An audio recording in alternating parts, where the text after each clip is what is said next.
Hello everyone, welcome back to our channel. ഇന്ന് ഞാനൊരു beef ചട്ടിച്ചോറിൻ്റെ video ആയിട്ടാട്ടോ വന്നിരിക്കണേ. നല്ല തിളച്ച ബീഫിൻ്റെ ചാറ് ഒരു ചട്ടിയിലേക്ക് ഇങ്ങനെ കോരി ഒഴിക്കുക. അതിലേക്ക് നല്ല ചൂടുള്ള കുത്തരി ചോറിട്ടട്ടെ കയ്യിലുണ്ട് നല്ലപോലെ ഇളക്കി ഒന്ന് സെറ്റാക്കി അതിൻ്റെ ബേസ് പ്രിപ്പയർ ചെയ്യുക. ഇതിൻ്റെ സൈഡിലേക്ക് നല്ല വരട്ടി വെച്ചിരിക്കുന്ന ബീഫ് ഇങ്ങനെ സൈഡിലേക്ക് ചേർത്ത് വെക്കണം കേട്ടോ.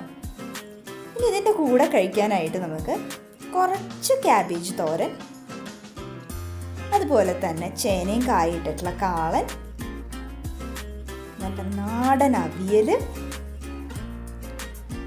ചുട്ടരച്ച ചമ്മന്തി, അടിപൊളി പുളിയിഞ്ചിയും, ഒരു സിമ്പിൾ ഓംലെറ്റ്, പിന്നെ കുറച്ച് ഭംഗിക്കായിട്ട് കുറച്ച് മീൻ വറുത്തതും, ലാസ്റ്റ് അതിൻ്റെ മേലെ ഒരു പപ്പടം കൂടി വെച്ച് കഴിഞ്ഞാൽ കംപ്ലീറ്റ്ലി സെറ്റായി നമ്മുടെ ചട്ടിച്ചോറ്. ഒരാൾക്ക് നല്ലപോലെ കഴിക്കാവുന്ന, വയറ് നിറച്ച് കഴിക്കാവുന്ന ഒരു ചട്ടിച്ചോറാണ് ഞാൻ ഇന്ന് ഉണ്ടാക്കി കാണിച്ചത് കേട്ടോ. അപ്പോൾ ഇതിൽ റെസിപ്പീസൊക്കെ ഞാൻ പിന്നീട് വേറെ വീഡിയോയിൽ കാണിക്കാം. അപ്പോൾ നെക്സ്റ്റ് വീഡിയോയിൽ വീണ്ടും കാണാം. എപ്പോഴും മറക്കാതെ like, share and subscribe. By.